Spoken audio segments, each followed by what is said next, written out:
What is happening, team? Welcome to another episode of the Thrive Forever Fit Show. You know me. I'm your host, Jay Nixon, and you also know what this is. You are right in the middle of the 12 days of gratitude. I decided to bring you 12 episodes in a row, starting on December 13th, ending on Christmas Eve, just to bring some joy, happiness, and most of all, gratitude into your life, my life, the life of the people that I'm bringing on to chat with you, and just the world. We need more gratitude. And the person that you're going to meet today she's so cool. She's like I call her my sister. Her name is Kim. Kim is the founder of the One Love movement. She's based out of San Diego, California. You are in for a treat today. She is one of the most beautiful souls on the planet. And she is just special to me. She makes me feel great every single time I get the opportunity to be around her, talk to her. So I'm excited about today's episode just because I get to be cool and hang out with my buddy Kim. So, guys, enjoy the episode and we'll see you back here tomorrow for another one. Kim, welcome to the podcast. Thanks, Jay, buddy.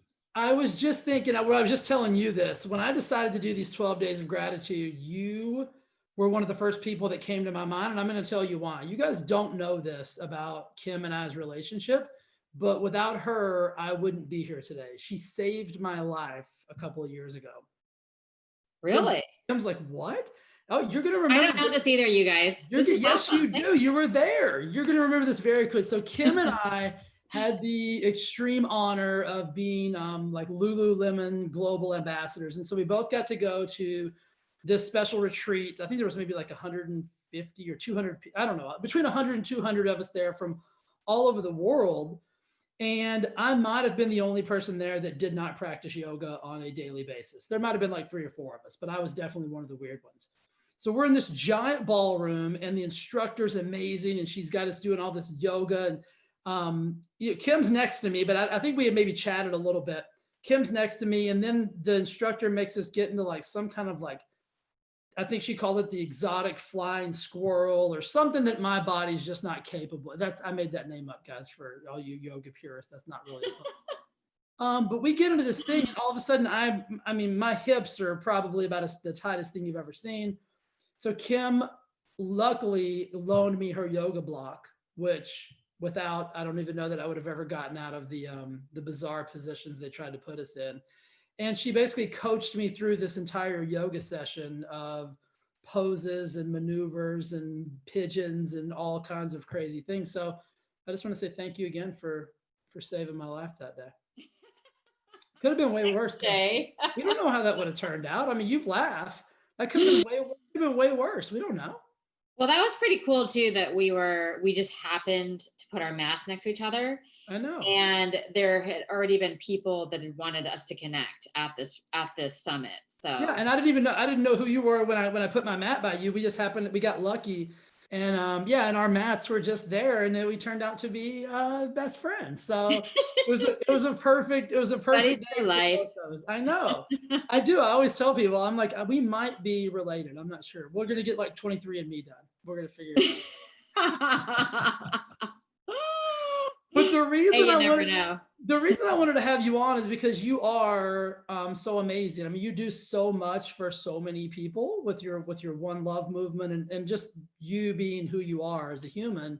And so when I was thinking about the 12 days of gratitude and like all the people that I'm grateful for, you were definitely on the top of my list. So thank you for saying yes. I'm honored. Thank you. I'm surprised that I made your top 12. Really? No way. You know a lot of people, Jay. I do know a lot of people, but I love you. Every time I see you, we have such a great connection. And like, I mean, we have such a really just bonded energy that, there's more to knowing people and then really knowing people. And I feel like that I have a really cool connection with you. And so I want to share you with everybody who's willing to listen today. And so let's go to our first question. So this year has undoubtedly been, I mean, we could use any explicit if we want to, right? So we'll just say it's been extremely crazy and extremely chaotic. How have you been able to find gratitude when the external world is a dumpster fire, for lack of a better term? Have you been able to tap into gratitude? That's a good question. normally that would be an ordinary question, but in times now, it's a Yeah. very big question. My short answer is Pancake, my dog. My Okay. long answer is that it's been a big struggle for me. I normally feel that it's easy for me to be thankful and to be grateful for things. I would say definitely July and August were landmark black holes for me. I was depressed. I didn't want to get out of bed. The only thing kept me going was Pancake. And so I got her in April. She's a COVID puppy for me. And so, every day I would be grateful for Pancake because she would get me out of the house. She would get me out of bed. She would get me to hang out at a park with her. And that's what I needed because I live by myself. And so it's hard to be in quarantine all alone. Yeah. And a lot of my friends we're all very conservative. We're cautious. We're not hanging out with each other. And we are in a distance now, but it's definitely been hard. But I would say for sure my dog. And then the more and more that I would show up and just realize how grateful I was for Pancake, it started to have a snowball effect. Or a domino effect is more accurate. It started to domino to where I'd be like, oh my gosh, sitting at the park with Pancake and just be like, wow, like we can do this right now. A lot of people can't. It's too cold. They've got 2 feet of snow. Yeah. So I just slowly started to see more things, and now I'm just I feel normal now inside instead of down in the dumps. I think you said a couple of things that were awesome that I want to expand on. So like using Pancake is almost like the catalyst to like get you going and keep you moving. So I think for people that may even still feel really stuck or like be struggling to like grasp gratitude, just go super granular. Go something that's like so close to you that you can't not be thankful for it. Like that it's there. And I mean, let's be honest. I mean, Pancake might be one of the cutest names I've ever heard for a dog. And so like I'm grateful for Pancake and I've never even met him. So let's go. We could start there. And then I think the next step was this. You use that catalyst that was right there in front of you to then expand your vision and then be at the park and be like, because Lori and I did the same thing. We would take Rudy on a walk every day. And then I would just start to make these statements. And I would be like, about like the sun or the mountains or like the awesome littleness of things, like the color of flowers and like little bitty things that I might have just overlooked or like taken for granted.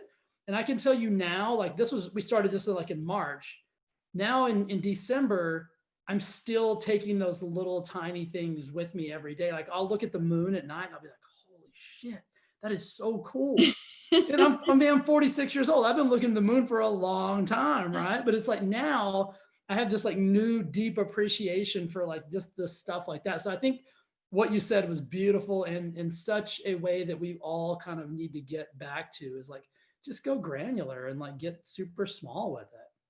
Yeah. And I love, like just to piggyback on top of that, I'm also the type of person like you, like just a big visionary and always like got a dream, always seeing this large vision and picture. And if that's your tendency and you're in a pandemic, then naturally I'm going to see the big picture of a pandemic, like, holy shit, what's happening to the world? I couldn't pull myself away from the news. I got really wrapped up in the election this year. And I was just operating on such a, like I couldn't come down to like my day. Yeah.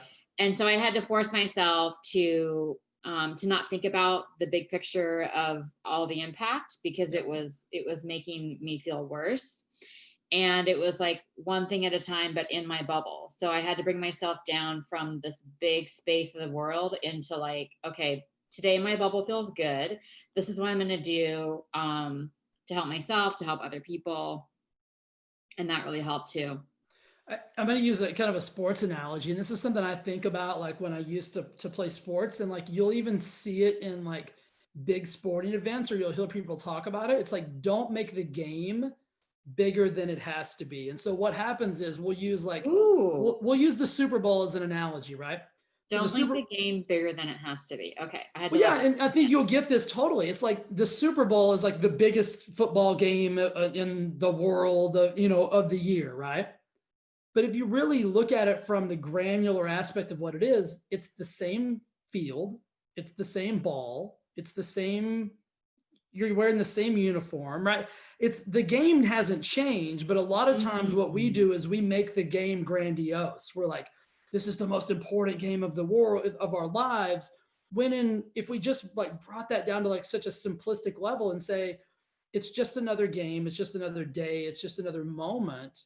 But like what happens when you got kind of like sucked out into the vortex of like the election and the pandemic, and it's like the world's coming to, and the global warming, what about the polar bears? And it's like, and then it just starts to stack upon each other. That game becomes way too big for any one human being to play by themselves. And so that happens to a lot of people. And so my suggestion when that goes on, and I think Kim will agree with me, is like, you've got to find a way to turn down the noise and like come back to like inside.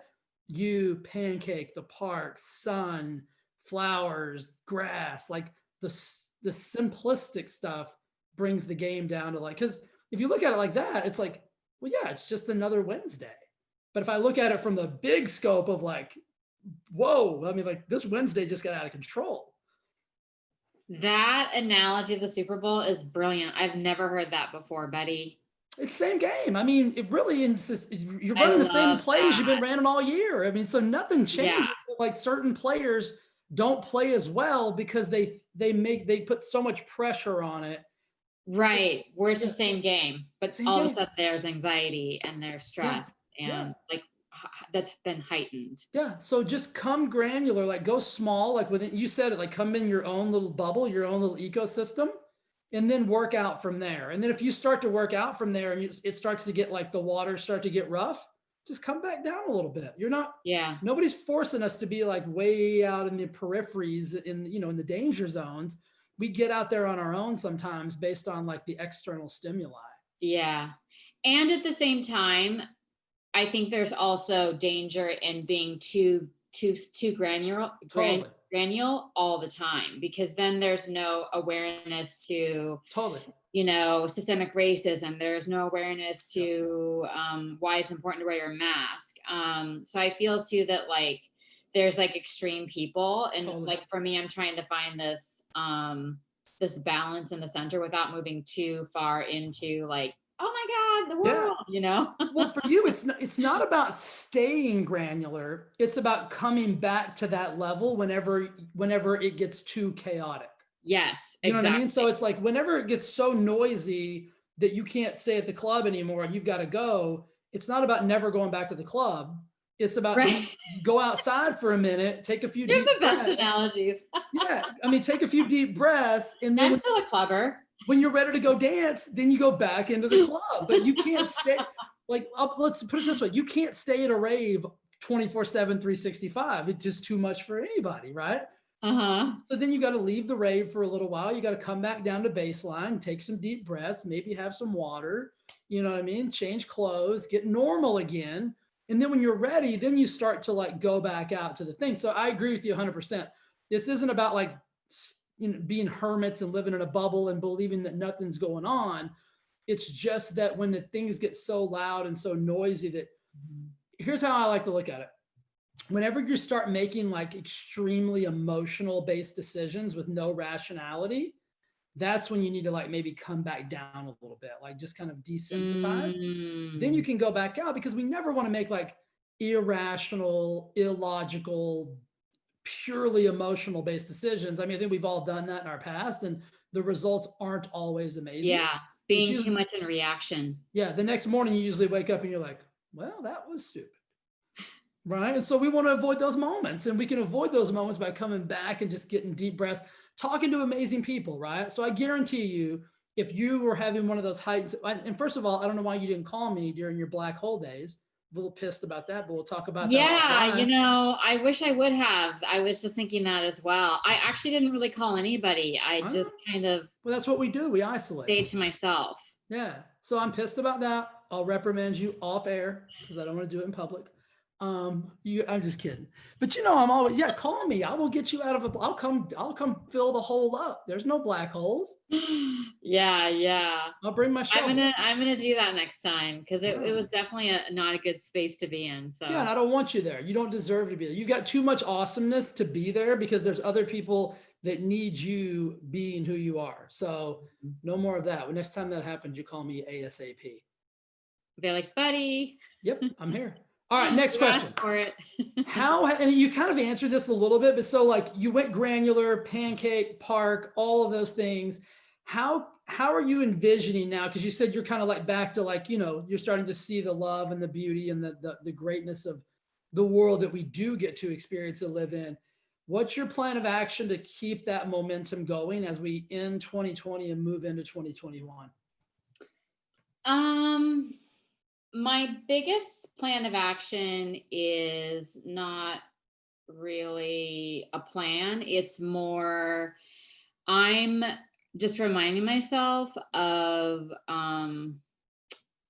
it's the best way to say it. I guess I'm just reminding myself to be in acceptance. So not acceptance. Sometimes to me, I confuse that with giving up or with like surrendering. That's another word that sometimes surrender. I don't like that word because I can translate it in my brain to being, oh, I just give up, But what I mean by acceptance is that what I'm realizing is that there's so much about right now that none of us can change. Mm-hmm. And it's going to be a lot easier if I just accept the fact that, even wearing a mask, like I wear my mask all the time and it's still in my head. I'm like, oh my God, I can't believe that we have to wear a mask. Like that thought is just like, who would have thought we'd ever be in this position? Yeah. And so it's just the idea of like, rather than ruminating on things, just accepting that that's what we have to do right now to protect each other and to move forward and to really open businesses back up. And so I'm just working on that in general, like accepting, that old saying that still rings true, but accepting the things that you can't change. Yeah. And then I'm focusing on the stuff that I can change. Like I can change my attitude. I can change, work on my well-being. I can, when I want to sit on the couch, I make myself go outside because it's going to make me feel better. And so those are the things I can do right now. So my whole plan is just to remain level and to act out of the space of love and acceptance. I also, during my 2-month depression, was in a huge dump zone of comparison where I was looking at everyone else and I thought that they were all fine and I was the only person who was having a hard time with this. And that's also what had me not reach out to people, because I thought everyone else is fine but me, so I'm just gonna sit here under my dark cloud and wait for this to pass. But so a lot of my work too, my personal work as far as like my action plan, is to just kind of like stay in my rejuvenate my purpose and what I know I'm good at and what I'm passionate about and what I'm here for, and to stay in my own space. So like, rather than getting into everyone else's lane and thinking, oh, I should be doing this because we're in a pandemic, I should be working 10 times harder because I've got more time. And, rather than falling into that mindset, just really staying in my own purpose, my own lane, my own truth, and not spending too much time thinking that I should be doing like this person or that person. Yeah. So that's really been helpful too. Can I offer a suggestion? Sure. What if you simply change that word acceptance to acknowledgement? Then it wouldn't have that connotation around it of like the giving up. Because you said sometimes you attach acceptance and giving up, but acknowledgement really doesn't conjure that. Wow, I love that, Jay. Yeah, it doesn't conjure the same thought process of like giving up or like giving in. It's just, listen, I can acknowledge anything. I don't have to like it. I don't have to love it. I can love it, but it doesn't really have any like emotional attachment. It's just a simple acknowledgement of what is. Right. Oh, I love that. Cause I still like do kind of battle with acceptance, meaning that I'm giving into something. Yeah. So if you just Um, acknowledged it, you're not really saying you're giving in or you're giving up or you're giving out or yeah. anything. You're saying you're making your I'm aware of this. I know what it is. Oh, I love that. Thank you. Yeah, I really love that. absolutely. Thank you. You're so welcome. Yeah, well, and then I thought what you said too. One of my favorite words that I'll share with you, and I'm a word guy, so I like weird words. The word equanimity is probably one of my favorite words, and all it really means is neither too high nor too low. So I always tell myself like I want to behave with equanimity, meaning like regardless of the situation. But we talked about this before the call, like am I ever up here or I'm ever way down here? And the answer is no. I'm usually like right here. It's kind of where I always am. And I think it's because I always try to like put myself into that like state of equanimity. So just start thinking about that when you're kind of like bouncing back and forth between the highs and the lows. I love And that. and lastly, comparison is the thief of joy, and you don't need to compare yourself to anybody. Yeah, it's totally the thief of joy. 100%. Because what happens is we always compare like what we're going through with somebody else's highlight reel, and it's like, oh my God, they're so amazing. Yeah. They must be so happy. When like 30 minutes before you're seeing what you saw, they just got in the biggest fight of their lives, or Right. we don't know. Like we don't know what jokers are doing. Yeah, it's not so true. So Comparison listen, is evil, man. it's crazy. Evil. And when you said a while ago, you were like you felt that in that like you were like probably in like a state of like self judgment, and you don't want to bring anybody else down because that's why you didn't reach out to anybody. I think the thing that I would remember if I was you, and this is for everybody, is that the reason that people like me are happy is because of people like you. It's not, so don't ever feel like, and this is for you and for everybody out there who's listening, don't isolate, because your isolation is just, you're taking away the ability for somebody else to connect with you that, is going to do two things. They may need you, and you definitely probably need them in that time frame. And so we're not designed to be isolatory animals. Like we're pack animals. Like, you always have to come back to that same place. That time when we were doing yoga in Vancouver, I would have loved to have been by myself and left the room, but I didn't have that option. And if you hadn't have been there with me, my experience would have changed drastically. You know what I mean? Like I felt so out of place. I felt so, you talk about comparison. Like when I say, guys, that I was probably one of maybe 5 people that didn't do yoga regularly, I'm not joking. Like most people there they're grabbing feet behind heads and putting themselves in like weird contortion positions. And that's just not me. I don't move like that. And so I was in a room. And so it was really easy for me to feel not judged, because it was a great room of beautiful people. But when I looked around, I'm like, holy shit, like I suck. Like this is horrible. But you were standing right next to me, and I never felt that way because your energy didn't let me go to that place of feeling bad about myself or whatever. I feel like I probably had a better experience than anybody else because I got to connect with another human, even though I wasn't I wasn't in my best place or space. And so I hope that story helps somebody kind of move to past some things too. Yeah, it's definitely it's something I think so many of us share in common, but then it's also something that, is, so I look at it as like, oh, I'm just being human, but at the same time, like there's also an opportunity to really recognize how much it damages our insides and to move past that like human trait. Because sometimes I'll say, oh, I'm just being human, but then I'll make it okay because that's a human characteristic. Right. Yeah, just because it's something that we all do doesn't mean it's something we all should do. Right. So I think it's one of those things where, and listen, we always get to that place too. Well, I don't want to burden anybody else with how I'm feeling right now. Oh, is that the truth? Yeah, I can assure you that there's a group of people in your life that they'll welcome that conversation, and they would love to have that. I mean, obviously you can tell how I feel about you. If you called me during one of those dark hours, like I would have done whatever I could to make you feel better. Mm-hmm. Right. And I'm sure you got a Rolodex full of people that would have done the same thing. So for anybody listening, don't isolate, come out of it. I think gratitude is one of those things too, where individually it's powerful, but collectively it has a whole different version of like what strength and power and all the amazingness is that we can bring, and which is one of the reasons I wanted to bring awesome people like you on to chat about the 12 days of gratitude. So thank you again for saying yes. Oh my goodness. Thank you, Jay, buddy. You're amazing. And parting words, my friend, what would you like to tell the beautiful people of the podcasting face space internet world of just something to look forward to? Oh gosh. Tough question. I would say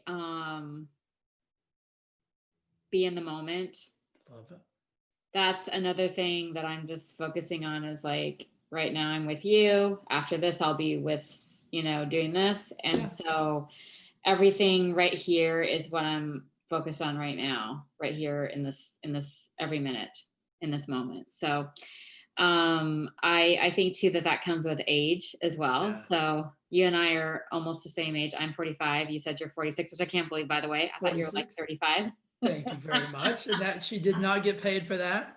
Nope. This is the first time hearing that. I was like, what? Jay's 46? 46 in October. Yeah. So with age, with the pandemic, with so many people, knowing people that have died from COVID, it's just been more of a reminder that like we really only have right now. And another thing to be grateful for, that we're here, we're alive, we're well, and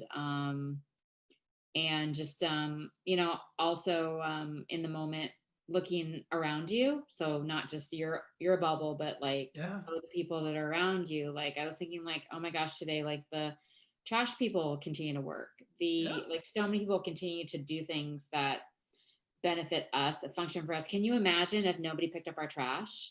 Nope. And we don't stop to think that often, like, wow, like through all of this, there's still someone that's getting in the truck every day and going around and picking up all of our really disgusting trash and our recycles that are just as dirty and gross as the trash. And so just like new perspectives. I love that. Thanks again, buddy. And guys, we're going to leave you with that. Be in the moment, be present, be grateful. If you're listening to this, you've got something to be grateful for. We'll leave it at that, and we'll see you again tomorrow for the next episode. So I love you guys, and I'll see you soon. Bye, Kim. Bye, Jay. Thank you.